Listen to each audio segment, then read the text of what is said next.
नमस्कार। खबरों में मैं कादम्बिनी शर्मा हूं आपके साथ। और सबसे पहले बात हम कर रहे हैं जो चुनाव की बिहार में चल रहा है, और इसी के मद्देनजर चिराग पासवान से बातचीत की है एनडीटीवी ने। और एनडीए से अलग होकर विधानसभा चुनाव लड़ रहे एलजेपी के अध्यक्ष चिराग पासवान ने इस बातचीत में खुद को पीएम मोदी का हनुमान बताया। चुनाव में पीएम की तस्वीर के इस्तेमाल को लेकर हुए विवाद पर चिराग पासवान ने कहा कि उन्हें पीएम मोदी की तस्वीर की जरूरत नहीं, क्योंकि पीएम मोदी तो उनके दिल में बसते हैं। चिराग पासवान ने कहा कि गठबंधन राजनीति की ये परंपरा रही है कि केंद्र में अलग और राज्य में अलग गठबंधन बनता आया है। उन्होंने ये भी कहा कि वो 10 तारीख के चुनाव नतीजों के बाद सही मायनों में बिहार में डबल इंजन की सरकार में रहना चाहते हैं। शैक्षिक संस्थानों के मालिक अधिकांश बीजेपी के साथ अब आपके रिश्ते कैसे हैं? जब बीजेपी के नेता आपको वोट कटवा कर रहे हैं, क्या केंद्र में आप मंत्री बनेंगे? क्या मम्मी जो है वो राज्यसभा में जाएंगी? क्या आप खुद मंत्री बनना चाहते हैं? ये अंतिम सवाल है मेरा। देखिए, मैं भारतीय जनता पार्टी और खास तौर पर हमारे प्रधानमंत्री आदरणीय नरेंद्र मोदी जी के साथ था, हूं और रहूंगा। तस्वीर को भी लेकर विवाद हुआ कि ये लोग हमारी प्रधानमंत्री की तस्वीर नहीं लगा सकते। मुझे कहीं तस्वीर नहीं लगानी है। मेरे दिल में प्रधानमंत्री बसते हैं। मैं उनका हनुमान हूं। हनुमान की तरह चीर के देख लें मेरा सीना, मेरे दिल में प्रधानमंत्री बसते हैं। तस्वीर लगाने की जरूरत मुख्यमंत्री को है, क्योंकि निरंतर धारा 370 की बात हो, ट्रिपल तलाक की बात हो, सीए एनआरसी को लेकर निरंतरता में मुख्यमंत्री ने हमारे प्रधानमंत्री का विरोध किया। तो इसलिए तस्वीरें वो उनके साथ अपनी लगाएं, उनको ज्यादा जरूरत है, मंच वो साझा करें। मैं इस बात को क्लियर कर दूं कि मैं भारतीय जनता पार्टी के साथ था, हूं और भविष्य में भी रहूंगा। मेरा संकल्प है कि 10 तारीख को चुनाव परिणामों के बाद मैं सही मायनों में बिहार में डबल इंजन की सरकार देना चाहता हूं। जिस तरीके से केंद्र में भाजपा के नेतृत्व में, वैसे ही 10 तारीख को परिणामों के बाद बिहार में भी भाजपा के नेतृत्व में भाजपा लोजपा सरकार बने, ये मेरा संकल्प है। तो चिराग अड़े हुए हैं कि वो बीजेपी के साथ खड़े रहेंगे, जबकि बीजेपी बार बार खुलकर बोल रही है कि एलजेपी एनडीए में नहीं है, और चिराग मतदाताओं में भ्रम फैलाने की कोशिश कर रहे हैं। केंद्रीय मंत्री प्रकाश जावड़ेकर ने कहा कि एलजेपी बिहार में वोट कटवा पार्टी से ज्यादा कुछ नहीं है। चिराग पासवान ने बिहार में अपना अलग रास्ता चुना है और वो हमसे अलग होकर चुनाव लड़ रहे हैं।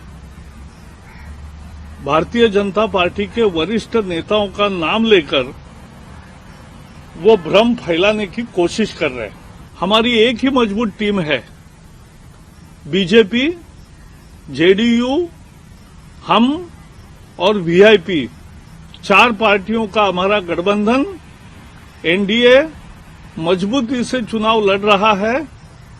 3/4 बहुमत से विजयी होगा। चिराग की पार्टी एक वोट कटवाने वाली पार्टी रह जाएगी। बिहार विधानसभा चुनाव के लिए लोक जनशक्ति पार्टी की दूसरी लिस्ट जारी हो गई है। इस बार एलजेपी ने सवर्णों और अनुसूचित जाति के उम्मीदवारों को जमकर टिकट दिए हैं। साथ ही 20% टिकट महिलाओं को दिए हैं। अभी तक एलजेपी 95 उम्मीदवारों का ऐलान कर चुकी है। इनमें से 30 उम्मीदवारों की उम्र 40 वर्ष से नीचे है। एलजेपी ने विधानसभा चुनाव के लिए नीतीश कुमार असंभव का नारा दिया है। और एलजेपी के सांसद पशुपति पारस ने एनडीटीवी से कहा कि रामविलास पासवान जी के न रहने से पूरा देश चिंतित है। पासवान जी के नहीं रहने से पूरा देश बहुत चिंतित है, और उसका भरपाई कैसे होगा ये ईश्वर के हाथ में। सेकेंड रामविलास पासवान जी पैदा होना इस देश में बहुत बड़ी बात है। उसमें उनमें एक ईश्वरीय देन था। देखिए, वो इतने बड़े नेता होने के बावजूद भी वो अपने ड्राइवर, सिक्योरिटी और खाना बनाने वाले तक को भी रे नहीं कहते थे, सबको जी कहते थे। और एक दौर में बिहार बीजेपी के कद्दावर नेता रहे रामेश्वर चौरसिया इस बार सासाराम से एलजेपी के टिकट पर चुनाव लड़ रहे हैं।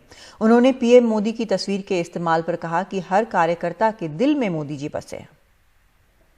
भाजपा के कभी कद्दावर नेता रहे रामेश्वर चौरसिया इस वक्त सासाराम विधानसभा सीट से लोक जनशक्ति पार्टी के उम्मीदवार हैं। सर, आपको नहीं लगता है कि ये सियासी तौर पर गलत आपका फैसला है? देखिए, समय होता है जब आपको कहीं इज्जत नहीं मिले 30 साल काम करने के बाद, और वो भी सिर्फ एक व्यक्ति के कारण है।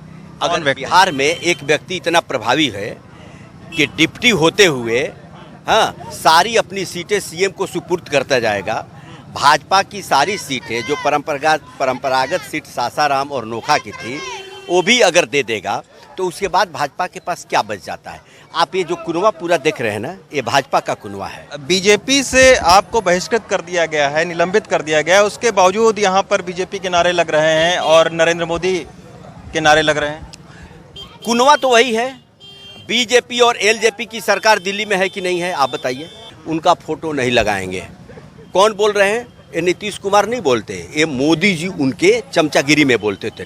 अरे मोदी जी, आप कभी कार्यकर्ता बन के देख लीजिए, हर कार्यकर्ता के दिल में मोदी जी हैं, नरेंद्र मोदी। ये बिहार वाला मोदी की बात मैं कर रहा हूँ, नरेंद्र मोदी।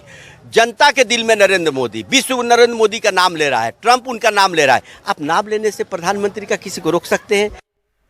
और बिहार चुनावों में प्रधानमंत्री नरेंद्र मोदी कुल 12 रैलियां करेंगे। बीजेपी के मुताबिक वो हर रोज 3 रैलियां करेंगे और उनमें से कई रैलियों में नीतीश कुमार उनके साथ होंगे। 23 अक्टूबर को सासाराम में वो पहली रैली करेंगे। उसी दिन गया और भागलपुर में रैली करेंगे। 28 अक्टूबर को प्रधानमंत्री दरभंगा, मुजफ्फरपुर और पटना जाएंगे।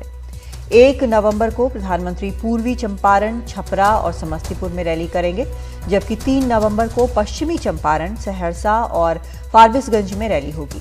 ऐसा पहली बार होगा जब प्रधानमंत्री नीतीश कुमार के लिए वोट मांगेंगे।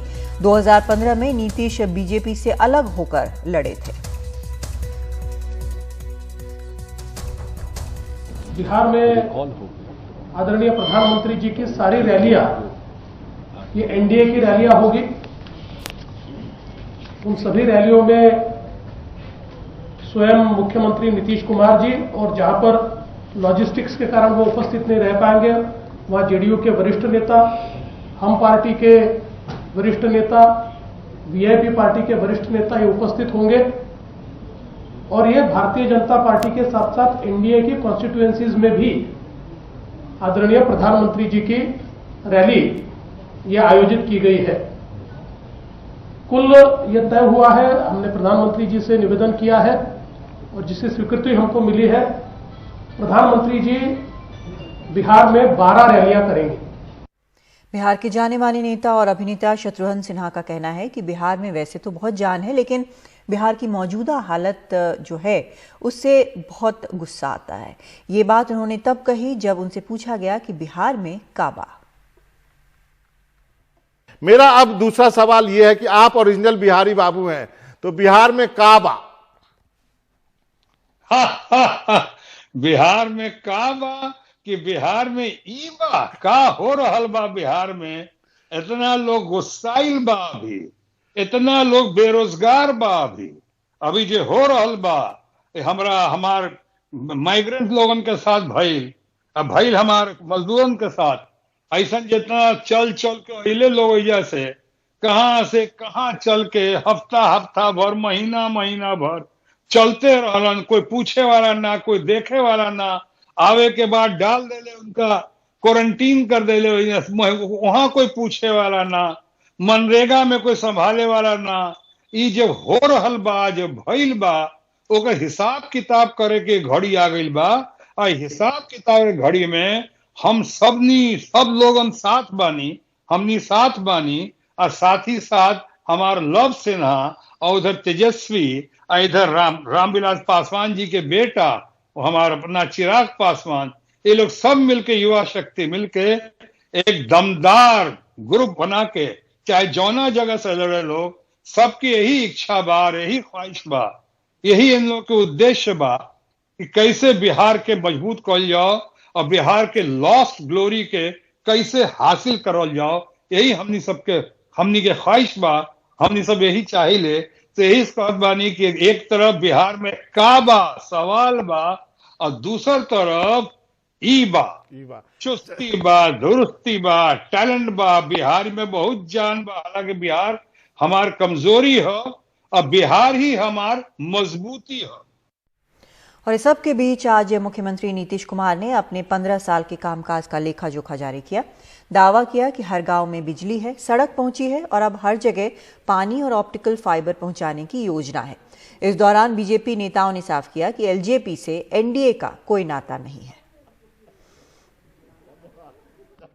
एक और हम नीतीश कुमार की अगुवाई में बिहार सरकार के द्वारा किए गए काम की चर्चा करते हैं। काम स्पष्ट है। आज पटना से बिहार में कहीं भी आप 5 घंटे में पहुंच सकते हैं, 6 घंटे में सड़कें बनी हैं। काम स्पष्ट है, हर गांव में बिजली गई है, पानी जा रहा है। और आपने सुना होगा अब बिहार के हर गांव में हम आने वाले 6 महीने में ऑप्टिकल फाइबर पहुंचा रहे हैं देश के आईटी मंत्रालय के द्वारा। 45,000 गांव में हम ऑप्टिकल फाइबर पहुंचा रहे हैं। 1,000 करोड़ रुपए की योजना है जो प्रधानमंत्री जी ने घोषणा किया था, याद होगा आपको 15 अगस्त के भाषण से, कि देश के 6 लाख गांव में हम ऑप्टिकल फाइबर ले जाएंगे। उसकी शुरुआत बिहार से हो रही है।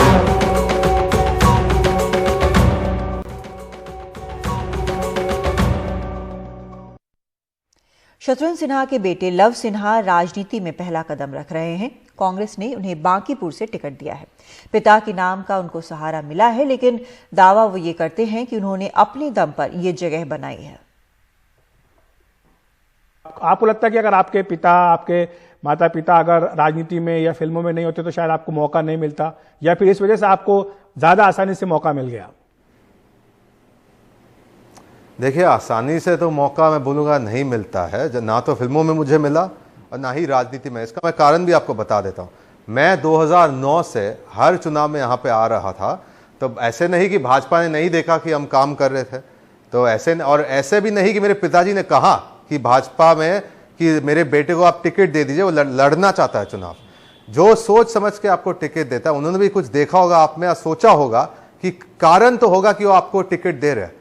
ठीक है, अगर कुछ लोग कहते हैं कि आपके पिताजी नेता थे इसलिए आपको सब कुछ आसानी से मिल रहा है, उनकी सोच है, पर मैं इस बात से सहमत नहीं हूं, क्योंकि आगे जाके जो भी रिजल्ट आएगा, हार होगी या जीत होगी, मैं तो उम्मीद रखता हूं कि जीत ही होगी, पर जो भी रिजल्ट आएगा वो जनता ही तय करेगी। मेरे से पिताजी शत्रुघ्न सिन्हा जी है, इसलिए मुझे कोई जिताने नहीं वाला है।